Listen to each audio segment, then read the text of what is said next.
ایک آبزرویشن بتاتا چلوں. میں سفر کے دوران گاڑی میں بیٹھا ہوا تھا. ایک خاتون روح پوش، اس کے ہاتھ میں چھوٹا سا بچہ تھا. تو میں نے اسے دیکھا تو وہ ہر چند سیکنڈوں بعد اپنے بچے کی طرف متوجہ ہوتی. جیسے ہی کہیں اگر گاڑی رکتی یا چلنے کی کوشش کرتی یا کچھ ہوتا یا جھٹکے پڑتے تو کچھ بھی ہوتا تو وہ اس کی فوراً نظر اپنے بچے کی طرف جاتی. سارا راستہ یہی ماجرا رہا. چند سیکنڈز کے بعد وہ اپنے بچے کی طرف دیکھتی رہی. میرے بھائیوں، مائیں جو ہوتی ہیں یہ تمام کی تمام ایک جیسی ہی ہیں.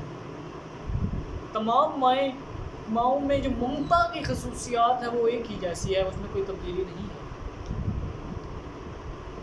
تمام مائیں اپنے بچوں سے بہت محبت کرتی ہیں، لیکن یہی بچے کیا اپنے والدین کو سکھ دے رہے ہیں، سکون دے رہے ہیں؟ کیا آپ سکون دے رہے ہیں؟ آپ اپنے آپ کو، اب کی جو حالت ہے، آپ اپنے آپ کو بڑا سمجھدار سمجھتے ہیں. آپ کسی نہ کسی معاملے میں آپ سمجھتے ہیں کہ ہم والدین سے زیادہ پڑھ لکھ گئے، یا اپنے والدین کو ماحول کے مطابق نہیں سمجھتے. میرے بھائی، ایک ماحول وہ بھی تھا کہ تم بولنے کے قابل نہ تھے، تمہارے پاس کوئی لباس نہ تھا، اس وقت بھی تمہاری ماں کا آنچل تھا. جب تمہارے سر پہ چھت نہ تھی تو وہی ماں اپنے دوپٹے سے اوڑھ کر تمہیں چھت دیا کرتی تھی.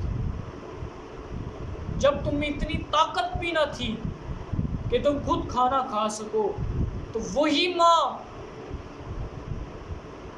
ماں تمہیں کھانا بھی کھلاتی تھی، تمہیں پلاتی بھی تھی. وہی ماں تمہاری پرورش بھی کرتی تھی.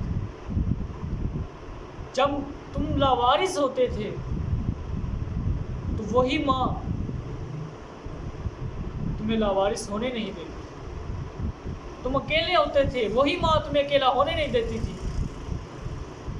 آج تم پڑھ لکھ گئے ہو، بڑے ہو گئے ہو، تو اسی ماں پر تم طنز کر رہے ہو، اسی ماں پر طعنہ زنی کر رہے ہو، اسی ماں کو ماحول کے مطابق نہیں سمجھ رہے. یاد رکھو کہ وہ ماں ہے کہ اگر بیڈ گیلا ہو جائے تو وہ خود گیلے پر سو جاتی ہے اور تمہیں سوکھے پر سوا دیتی. اگر جب تم بیمار ہو جاتے تھے تو وہی ماں راتوں کو جاگ کر تمہارے لیے دعائیں کیا کرتی تھی. وہی ماں تمہارے لیے دعائیوں کو دورا کرتی تھی. خود کھانے پینے کے لیے کچھ ہو نہ ہو، لیکن ماں جو ہوتی ہے اپنے بچے کو بھوکا نہیں سونے دیتی. حضرت ابراہیم علیہ السلام کی زوجہ محترمہ حضرت اسماعیل کی والدہ، ایک وقت ایسا آیا کہ جناب جنگل بیابان ہے، کچھ بھی نہیں ہے. حضرت اسماعیل علیہ السلام کو پیاس لگی ہے تو وہی ماں کبھی ادھر جا رہی ہے، کبھی ادھر جا رہی ہے کہ کہیں میرا بیٹا پیاس ہے. یہ ممتا ہے ماں. کھنڈرات بنجر زمین ہے، تیز دھوپ ہے، اور وہی ماں پانی کا ایک قطرہ موجود نہیں ہے، کبھی ادھر جا رہی ہے پریشانی کی حالت میں، کبھی ادھر جا رہی ہے. تو دیکھیں ماں کی ممتا کیا. آپ آج بڑے ہو جاتے ہیں اور اپنے آپ پر فخر کرنے لگ جاتے ہیں، لیکن آپ اپنی ماں کو سکون دیجیے، اپنی والدین کی آنکھوں کی ٹھنڈک بنیے کہ اللہ پاک ان کے اس خدمت کے صدقے سے آپ کی بخشش فرما سکے. اسلاف میں بہت ساری مثالیں ملتی ہیں. بچوں کو کامیاب کرنے والی بھی مائیں ہوتی ہیں.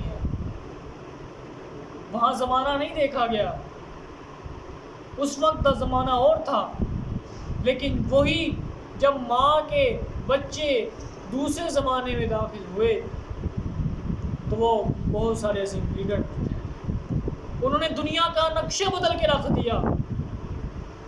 یہ وہ اپنے والدین کی باتیں ماننے والے تھے. صرف ہمارا ذہن تسلیم نہیں کرتا، صرف تسلیم کرنے کی بات ہے۔ آپ ایک دفعہ والدین کی بات کو اہمیت دیں، تسلیم کریں، دیکھیں وہ کس پوائنٹ آف ویو سے سوچ رہے ہیں۔ اگر وہ صحیح نہیں بھی ہیں تو کوئی حکمت ہوتی ہے بات کرنے کی، کوئی طریقہ کار ہوتا ہے بات کرنے کا۔ آپ نے پوائنٹ آف ویو دینا بھی ہے تو کسی طریقے کے ساتھ دیں، آپ دل آزاری تو نہ کریں۔ یہ آپ کی تربیت یافتہ شخص ہونے میں اہم چیز ہے کہ آپ اپنے والدین کو کس طرح ہینڈل کرتے ہیں، کس طرح ان کی خدمت کرتے ہیں، کس انداز سے ان کے ساتھ سلوک کرتے ہیں، کس طریقے سے آپ پیش آتے ہیں، یہ آپ کے پڑھے لکھے ہونے کے بارے میں بتائے گا، آپ کی شخصیت کو بتائے گا۔